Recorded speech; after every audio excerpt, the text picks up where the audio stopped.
ila hadrati Sayyidina wa maulana Muhammadin sallallahu alaihi wasallam wa ila hadrati Syekh Abi Syuja wa Syekh Ibnu Qasim Al-Ghazi wa Syekh Ibrahim Al-Bajuri wa ila hadrati masyayikhina Syekh Abdul Karim Syekh Marzuki Tahlan Syekh Marus Ali Syekh Marzuki wa jami'i masyayikh Lirboya wa ila hadrati Syekh Marzuki Muhtaram bin Badul Hamid Hasan Murabah Fatimah Subhan bahkan Barinah Mastodi Fa Ibnu Hudunida radhiyallahu anhum. Al-Fatihah.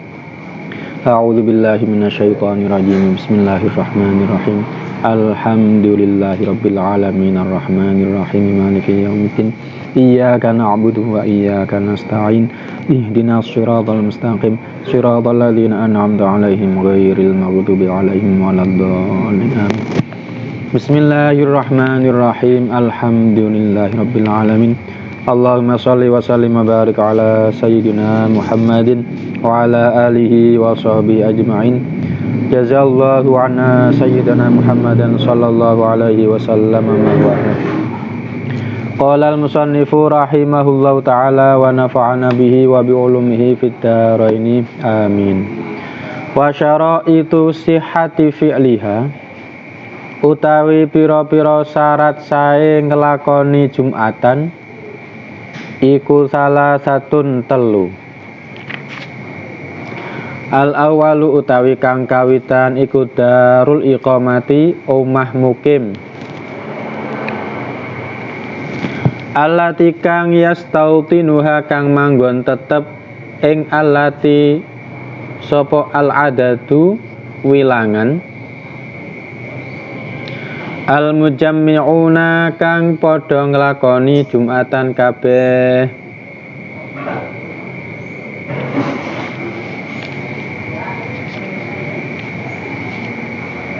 Sawaun padha uga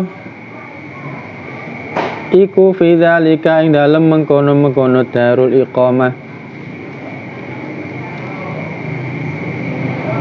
al-mudunu utawi pira-pira kutha wal qura lan pira-pira desa allati kang tutakhadhu kang den alap apa allati den gawe ta den alap watonan ing panggonan netep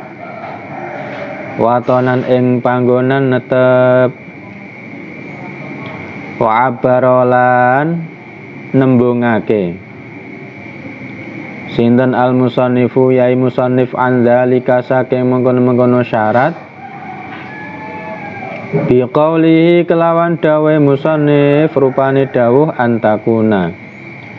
antakuna yen to wujud kane kanatam wujud utawa tinemu antakuna yen to wujud apa al baladu daerah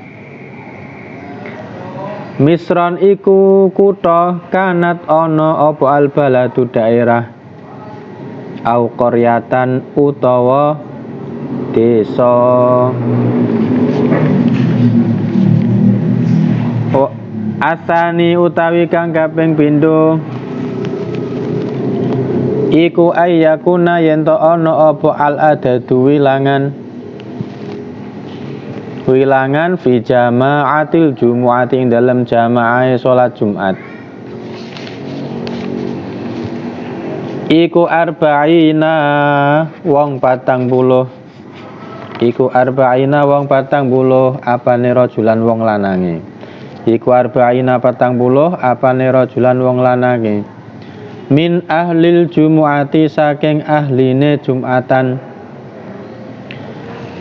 wahum utawi ahlul Jumat iku al mukallafuna pira-pira wong mukallaf baligh dan berakal niku wong mukallaf iku al mukallafuna pira-pira wong mukallaf azzukuru pira-pira wong lanang azzukuru pira-pira wong lanang al ahraru pira-pira wong merdeka al mustautinuna pira-pira kang padha netepi panggonan mustautin pira-pira kang padha netepi panggonan bihaitsu la yad'anuna kelawan sekirane ora padha pindah sapa mukallafun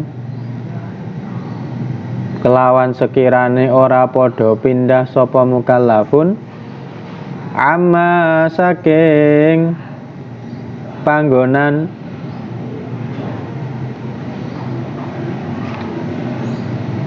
istautonu kang padha netep sapa mukallafun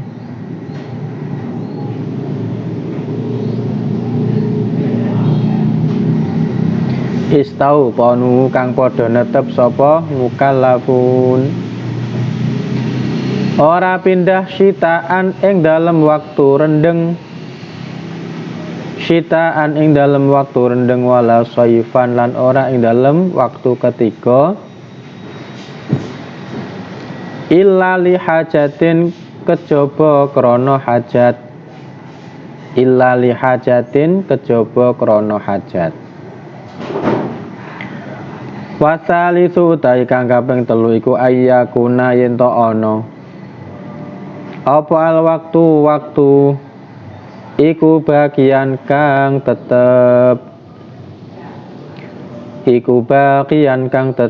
wa huwa utawi waktu iku waktu zuhri waktune zuhur fayustaratu mongko den syaratake apa antaqo ayen to tumiba apa al jum'atu salat Jumat kulluha ya sekabehane Jumat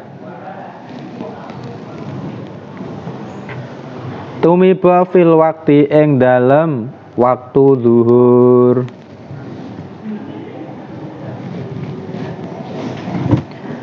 wis falaudaka mangko lamun rupek to sempit falaudaka mangko lamun rupek apa waktu zuhri waktune zuhur rupek anha saking salat Jumat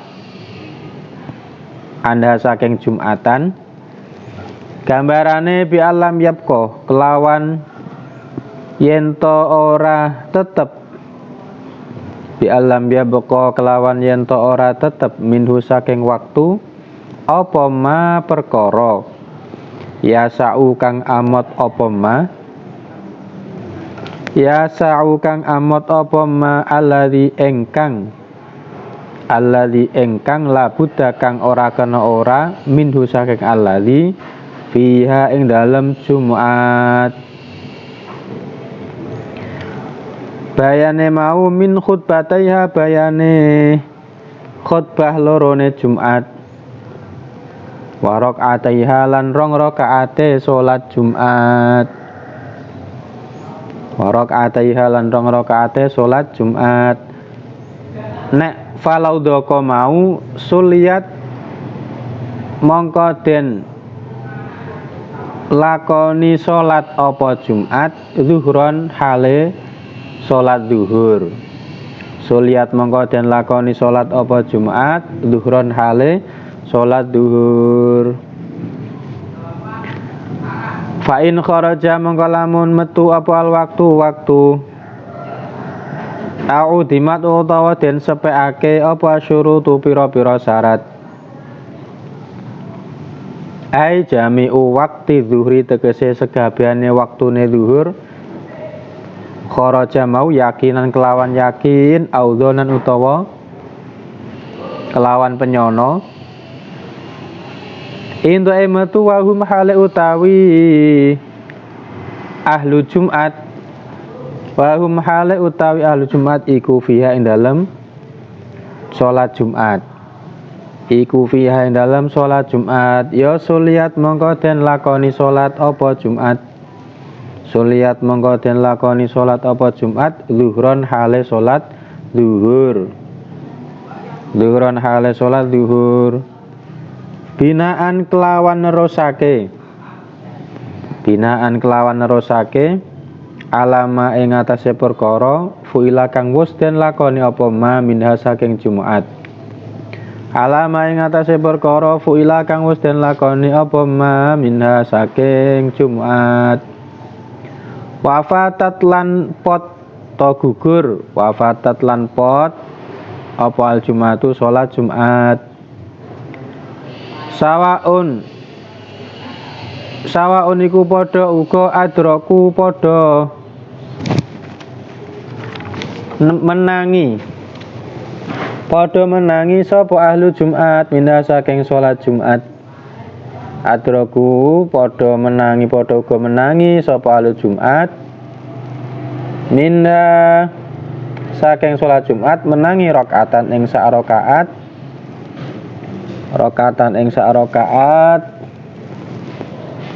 amla utawa ora adraku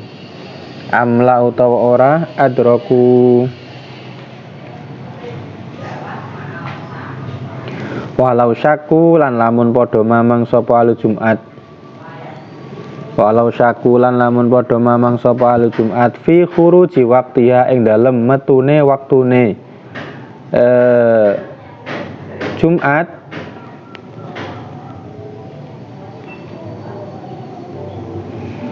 wahum halu utawi ahlu Jumat iku fiha ing dalem salat Jumat lausyaku atammuha mongko padha nyempurnaake sapa ahlu Jumat ha ing salat Jumat Jumatan hale salat Jumat ala sahihi ing atase wajah sahih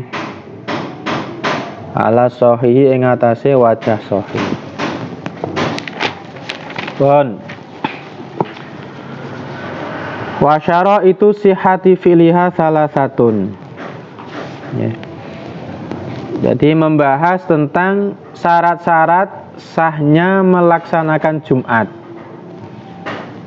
Dan mriki disebutkan ada 3 ya. Ada 3 yang nanti ditambah 3 lagi dengan bahasa wa faraiduha. Terus ada 2 syarat yang tidak disebutkan oleh musannif, yaitu syarat yang pertama sudah ada jumlah yang sempurna, yaitu nanti 40 orang nanti ya, mulai awal khutbah sampai selesai sholat. Artinya ketika awal khutbah niku orang yang mendengarkan khutbahnya sudah ada 40 orang meskipun belum hadir di tempat Jumatan. Jadi yang penting ketika khutbah niku yang mendengarkan ada 40 orang. Terus kemudian nanti ketika sholat sampai selesai sholat niku nggih harus sempurna minimal 40 orang.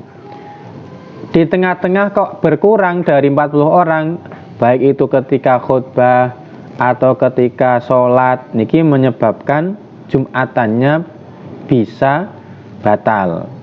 Niku yang pertama. Yang kedua, syarat sahnya melaksanakan Jumatan itu dia tidak didahului atau bersamaan dengan Jumatan yang lain yang masih dalam satu dusun. Lah standar mendahului atau bersamaan itu standarnya roknya lafat akbar ya. Jadi kan dalam satu daerah, katakanlah dalam satu dusun niku hukum asli kan tidak boleh mendirikan lebih dari satu Jumatan. Jadi kayak Nileng ini sebenarnya tidak boleh hukum asli nih. Dalam satu dusun ada 2 Jumatan, masjid sini dengan masjid utara. Dan terus kalau dalam satu dusun niku kok terjadi 2 Jumatan, niku ulama kan berbeda pendapat. Kalau pendapat yang pertama tidak boleh secara mutlak. Kalau mengikuti pendapat niki yang menyatakan tidak boleh secara mutlak, maka nanti hukumnya yang roknya akbar lebih dulu niku dihukumi yang sah. Jadi makanya kok cepet-cepetan takbiratul ihram. Pokok sing Allahu Akbar roknya lebih dulu niku sing dihukumi sah. Sing Jumatan takbire ihrame keri niku dihukumi batal.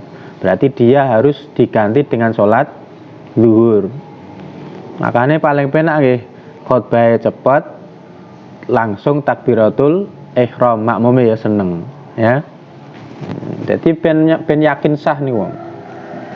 Kalau menurut pendapat yang kedua, menurut mutamat niku tergantung. Ya, artinya kalau ada hajat, satu dusun niku boleh mendirikan lebih dari satu Jumatan. Lah hajatnya karena nopo? Satu, karena memang terjadi permusuhan yang tidak mungkin berkumpul dalam satu tempat. Oke, mungkin satu dusun masyarakatnya terjadi dua kubu. Yang kalau dua kubu niki berkumpul pasti akan terjadi pertempuran, akan terjadi peperangan. Nah niki berarti kan tidak mungkin dikumpulkan, ya silahkan. Atau karena tempatnya tidak cukup untuk dijadikan satu. Lah, yang harus kita perhatikan tidak harus berupa masjid. Ya. Di dusun tersebut tidak ada tempat yang lapang yang kira-kira cukup dibuat untuk satu Jumatan. Ya, baik itu masjid atau selain masjid. Nah, karena memang sulitnya berkumpul karena areanya tidak ada yang mencukupi, maka boleh dipecah menjadi dua. Yang ketiga, mungkin karena dusunnya niku luas, akhirnya jarak antara ujung dusun dengan ujung yang lain niku terlalu jauh. Lah, dikatakan jauh niku standarnya 1 mil. Artinya kalau ada dusun punya 2 masjid, jarak antara kedua masjid itu lebih dari 1 mil, maka niku dianggap sudah mencukupi sebagai hajat. Karena kalau dia suruh kumpul, mungkin yang jauh niku merasa keberatan, merasa masyakot. Jadi niku 3 alasan yang menurut muktamad boleh mendirikan Jumat lebih dari 1 tempat. Terakhir, kalau menurut Syekh Ismail Zain dalam fatwa beliau, niku menurut beliau boleh secara mutlak mendirikan lebih dari 1 Jumatan dalam 1 dusun. Niki jelas pendapat dhaif karena berbeda dengan ulama-ulama yang lain, tapi menurut beliau minimal kan jadi solusi untuk dusun yang mendirikan 2 Jumatan atau lebih. Menurut beliau niku sah secara mutlak. Karena alasan beliau nggih niku, kalau dulu zaman Nabi niku 1 ya karena memang ada Nabi, karena ada kanjeng Nabi, akhirnya sahabat jamaahnya Jumatannya cukup 1. Jadi menurut beliau tidak ada larangan yang jelas melarang mendirikan lebih dari 1 Jumatan. Nah, kemudian kalau hukumnya tidak boleh mendirikan lebih dari 1 Jumatan dalam 1 dusun, maka sah dan tidaknya niku ditafsil. Teng Bajur niku ada 5 tafsilan. Yang pertama, 2 Jumatan tersebut takbiratul ihramnya bersamaan. Jadi bareng Allahu Akbar, bareng, persis bareng. Nah, kalau bareng niki maka kedua-duanya hukumnya batal semuanya. Kalau batal semuanya, maka kedua kubu niki harus berkumpul. Kemudian kalau waktunya masih cukup, maka mendirikan Jumatan bersamaan. Niku yang pertama. Yang kedua, berurutan. Maka yang dianggap sah adalah yang takbiratul ihramnya lebih dahulu, niku sah Jumatannya. Kemudian untuk yang takbiratul ihramnya belakangan, maka dihukumi Jumatannya batal dan harus sholat zuhur. Kan tidak bisa dia sholat Jumat lagi karena sudah ada Jumatan yang sah. Jadi harus sholat zuhur, karena sholat Jumatnya dianggap batal karena takbiratul ihramnya kalah cepat dengan yang kedua, yang pertama. Yang ketiga, diragukan.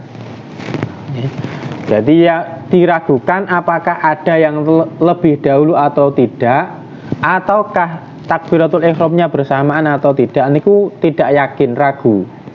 Maka kalau ragu niki tidak ada yang dihukumi sah, artinya mereka semua wajib mengulangi Jumatan menjadi satu. Niki sami koyok yang pertama tadi.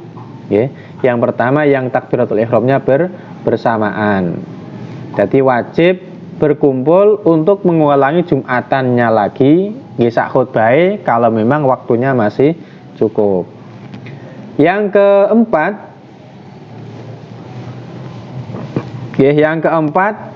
diketahui ada yang lebih dulu. Misal masjid yang utara dengan yang selatan. Niku yang jelas niku diketahui takbiratul ihramnya berurutan, ada yang lebih dulu, ada yang belakangan. Cuman yang lebih dulu mana niku tidak diketahui. Misalnya ada orang sakit di rumah mendengar takbiratul ihram. Tapi dia nggak tahu iki takbiratul ihram sing masjid utara tah sing masjid selatan. Dan ini hukumnya semuanya wajib mengulangi sholat zuhur. Baik masjid utara maupun masjid selatan wajib mengulangi sholat zuhur. Karena apa? Karena yakin ada yang sah Jumatannya, cuman tidak tahu mana yang sah mana yang batal. Makanya kedua-duanya wajib mengulangi dengan sholat zuhur. Yang terakhir, yang kelima, diketahui ada yang lebih dulu, juga diketahui mana yang lebih dulu, kemudian lupa. Lagi hukumnya sama dengan yang keempat tadi, artinya sama-sama semuanya wajib mengulangi sholat duhur. Ini kondisi ketika terjadi ta'adudul Jumat dalam satu daerah yang tidak diperbolehkan. Kalau diperbolehkan tidak ada perincian semacam niki. Atau kalau ikut pendapatnya Syekh Ismail Zain, maka juga tidak perlu adanya perincian. Karena kalau menurut beliau semuanya dihukumi sah, ya asalkan masing-masing memenuhi syarat. Pun al-awalu darul iqamati allati yastaudinuhal adatul mujami'una. Syarat yang pertama, sholat Jumat niku harus dilakukan di tempat pemukiman. Tempat pemukiman penduduk yang permanen, ya. Yang permanen, jadi tempat pemukiman penduduk yang berkewajiban untuk Jumatan. Maksudnya Jumatan niku harus dilakukan di dalam pemukiman. Lah pemukiman niku harus pemukiman sing permanen, entah niku berupa rumah kayu atau rumah tembok. Jadi intinya Jumatan niku harus dilakukan di dalam desa atau di dalam dusun. Tidak boleh Jumatan dilakukan di luar batas dusun. Makanya kalau ada orang dusun kok membangun masjidnya di luar dusun, yang kira-kira kalau dia ke masjid itu niku wis dihukumi musafir karena sudah keluar dari batas dusun, maka Jumatan di masjid itu dihukumi tidak sah. Jadi Jumatan niku tidak harus di masjid. Ya, yang harus diingat niku Jumatan niku sebenarnya tidak harus di masjid. Yang menjadi syarat adalah Jumatan niku dilakukan di dalam desa atau di dalam batas dusun. Makanya kalau ada pemukiman tapi tidak permanen, contohnya tempat pengungsian, ya. Misal ada orang dusunnya niku terjadi bencana alam, akhirnya satu dusun mengungsi ke hutan, semisal mengungsi ke hutan. Nah di hutan niku mereka mendirikan pemukiman sementara berupa tenda-tenda. Meskipun di tempat pengungsian ada lebih dari 40 orang, tetap tidak sah mendirikan Jumatan di tempat pengungsian, karena tempat pengungsian itu bukan tempat pemukiman yang permanen. Ya. Karena napa nggih? Karena rumahnya hanya berupa tenda-tenda niku wau. Niku yang pertama.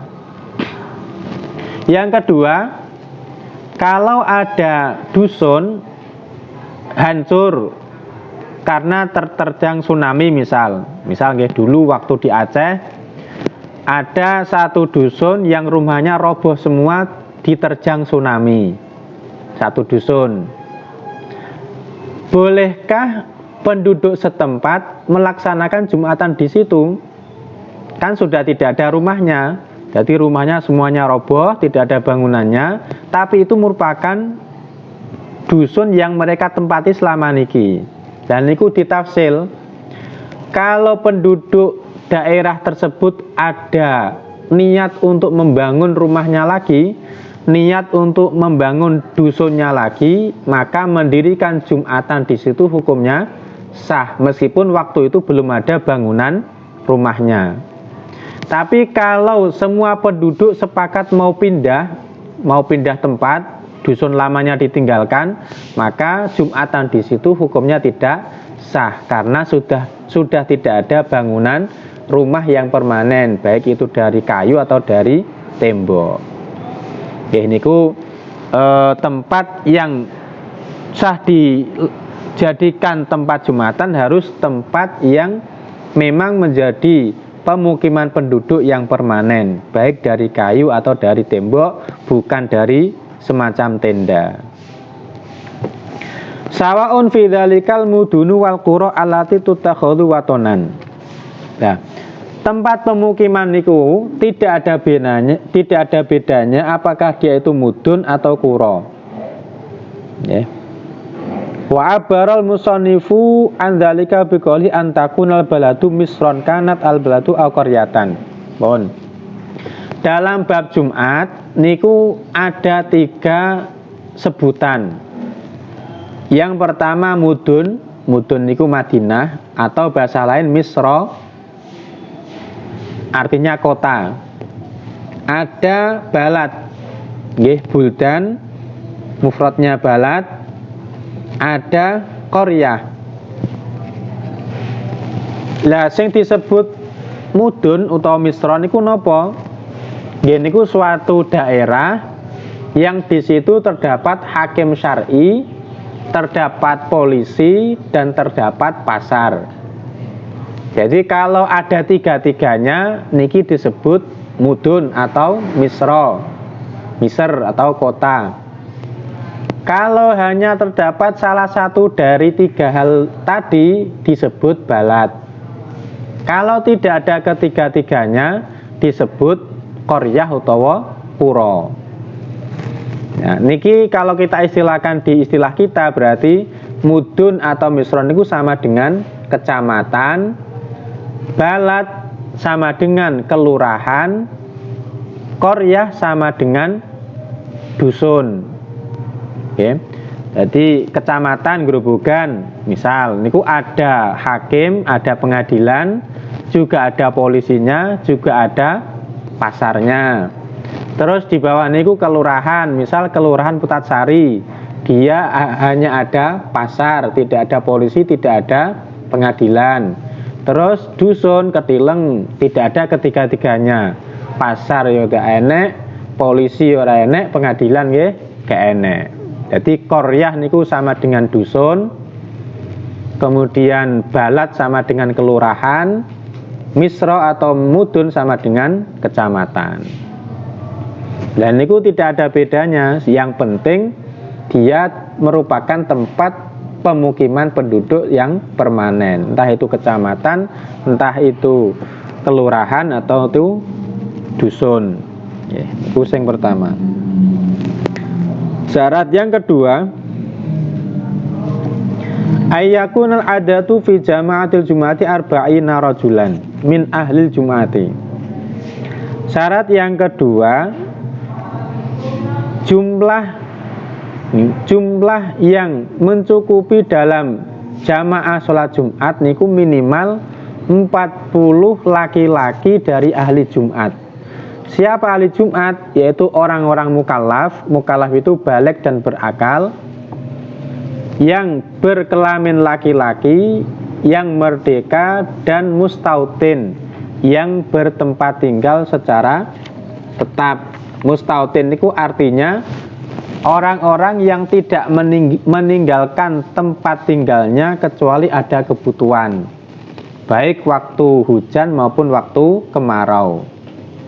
Katakanlah orang bertempat tinggal di Semarang, dia kalau tidak punya hajat tidak akan meninggalkan Semarang. Nah, karena punya hajat, misal orang Semarang mau mencari ilmu, berarti punya hajat mencari ilmu di Lirboyo semisal. Maka Lirboyo niku meskipun sudah bertahun-tahun dia mondok, tetap statusnya napa? Mukim. Karena dia kalau selesai mondok tetap akan kembali ke Semarang. Lah Semarang disebut mustautin, Lirboyo disebut mukim. Atau ada orang Semarang punya hajat mau mencari pekerjaan di Jakarta. Di Jakarta dia ngontrak misal. Meskipun di Jakarta bertahun-tahun, tetap hukumnya di Jakarta dia mukim. Karena kalau sudah selesai pekerjaannya, dia akan kembali ke Semarang. Kalau hajatnya sudah selesai, dia akan kembali ke Semarang. Lah niki jenenge Semarang ku tempat istiton, mustautin, Jakarta tempat mukim. Lah yang bisa mengesahkan adalah ketika dia Jumatan di Semarang, maka dia bisa termasuk dari hitungan 40. Kalau dia waktu di Jakarta, Jumatan di Jakarta, maka dia tidak bisa menggenapi jumlah 40 karena dia bukan mustautin. Di Jakarta dia berstatus mukim. Sama dengan pondok sini, santri-santri yang bukan orang Tileng kayak Alyang niku selamanya dia berstatus mukim, karena kalau liburan dia kembali ke rumahnya. Termasuk mu'afa. Mu'afa niku selama dia mondok di Ketileng tetap statusnya mukim. Nah, karena dia mukim, dia tidak bisa menggenapi jumlah 40 orang Masjid Ketileng ketika Jumatan. Artinya umpama sing Jumatan di masjid sini kok hanya 39 orang, tidak boleh digenapi oleh mu'afa karena dia berstatus mukim bukan mustautin. Niku hukumnya mustautin lah. Mustautin niku mesti hanya satu tok, tidak mungkin orang niku punya mustautin dua. Meskipun rumahnya banyak. Misal Arifin jadi bos di mana-mana punya rumah, nang Purwodadi duwe omah, nang Semarang duwe omah, nang Jakarta duwe omah. Niku sing dihukumi mustautin ya tetap satu. Lah terus sing dihukumi mustautin nggih rumah yang paling banyak dia tempati niku sing dihukumi istitonnya Arifin. Lah kalau sama, misal Arifin punya rumah di Purwodadi dan di Semarang. Terus di Purwodadi 6 bulan. Di Semarang juga 6 bulan. Nah, ini berarti hukum istitonnya Purwodadi tas Semarang. Maka tergantung keluarganya di mana. Kalau keluarganya, anak istrinya kok di Purwodadi, maka hukum istitonnya juga Purwodadi. Yang Semarang, meskipun dia tempati selama 6 bulan, tapi karena keluarganya hanya di Purwodadi, maka tidak dihukumi istiton. Lah kalau sama-sama punya keluarga, misal Arifin di Purwodadi punya istri, punya anak, di Semarang juga punya istri, juga punya anak, istrinya 2. Jadi sing Purwodadi anaknya 5, sing Semarang ya anaknya 5, anaknya 10. Dan niki hukumnya piye? Sing dihukumi istiton yang mana? Maka ketika sama-sama punya keluarga dan punya harta, yang dihukumi istiton adalah pada saat Jumatan dia di mana, ya. Ketika Jumatan kok di Semarang, berarti dia dihukum istiton di Semarang. Mungkin. Kalau ketika Jumatan kok dia di Purwodadi, maka istitonnya di Purwodadi. Wasalisu ayyakunal waktu bakian. Yang ketiga, sholat Jumat niku harus dilakukan pada waktu zuhur. Okay. Jadi faustaratu antaqo al jumu'atu kulluha fil wakti. Jadi ritual sholat Jumat semuanya harus dilakukan dalam atau pada waktu zuhur. Artinya mulai awal khutbah sampai salam sholat Jumat niku harus masih dalam waktu zuhur, ya. Sehingga falau doko waktu zuhri anha, kalau waktu zuhur sudah sempit, artinya tidak cukup untuk melaksanakan Jumat. Bi alam yabqa minhu ma sa'ul ladzi la budda minhu fiha min khutbataiha wa raqataiha sulyat zuhron. Jadi intinya kalau waktu zuhur niku tersisa tinggal waktu yang tidak cukup untuk melaksanakan minimal 2 khutbah dan minimal 2 rakaat, maka langsung sholat zuhur. Artinya tidak boleh niat Jumat. Ya, katakanlah khutbah niku nek wajib itu butuh berapa menit, ya. Wajib khutbah lah hanya alhamdulillah, sholawat, wasiat, terus baca ayat dan doa. Niku nak sekedar kewajiban kan minimal mungkin 5 menit lah, katakanlah 5 menit nggak ada, ya, mungkin 3 menit atau 4 menit niku cukup untuk 2 khutbah. Katakanlah 5 menit, kemudian sholat Jumat 2 rakaat, mungkin sholat Jumat 2 rakaat niku cukup 2 menit. Berarti waktu yang dibutuhkan untuk khutbah dan Jumat niku 7 menit. Nah, ternyata waktu zuhurnya hanya tersisa 5 menit, maka dia tidak boleh niat Jumat tapi langsung niatnya sholat zuhur, berarti 4 rakaat, ya. Fa in kharajal waktu audimati syurutu ay jami waqti dzuri yakinan audhonan wa hum fiha sulyat zuhran binaan alama fu'ila minha. Lah beda kalau sudah terlanjur sholat Jumat, ya. Jadi khutbah selesai terus kemudian sholat Jumat, baru dapat 1 rakaat misal, waktunya habis, ya. Jadi waktunya habis, waktu zuhurnya habis ketika masih di tengah-tengah sholat Jumat, maka sholat Jumatnya menjadi sholat zuhur, diteruskan dengan sholat zuhur. Kalau tadi baru dapat 1 rakaat Jumat, maka diteruskan sholat zuhur berarti menambah 3 rakaat. Jadi sholatnya langsung berubah menjadi sholat zuhur, tidak mulai dari awal tapi langsung binaan meneruskan apa yang sudah dikerjakan. Wafatatil Jum'atu, dan sholat Jumatnya gugur, artinya sholat tersebut menjadi zuhur. Sawaun adraku minha rakaatan amla, baik waktunya tadi habis setelah dapat 1 rakaat atau belum dapat 1 rakaat. Jadi setelah takbiratul ihram misal habis, lah niku nggih jadi sholat zuhur, berarti langsung jadi 4 rakaat. Walau syakku fi khuruji waqtiha wa hum fiha atammuha jum'atan ala sahihi. Kalau ragu tadi kan yakin utawa dzon. Jadi kalau yakin atau punya persangkaan waktunya habis, maka menjadi sholat zuhur. Kalau sekedar ragu, okay, jadi di tengah-tengah sholat Jumat terjadi keraguan, apakah waktunya sudah habis atau belum, maka kalau sekedar ragu, maka tetap menyempurnakan Jumatnya. Menurut wajah sahih tetap menyempurnakan Jumat, artinya cukup dua rakaat, tidak menjadi zuhur, artinya tidak menjadi 4 rakaat. Wa faraiduha wallahu alam. Al-Fatihah. A'udzubillahi minasyaitonir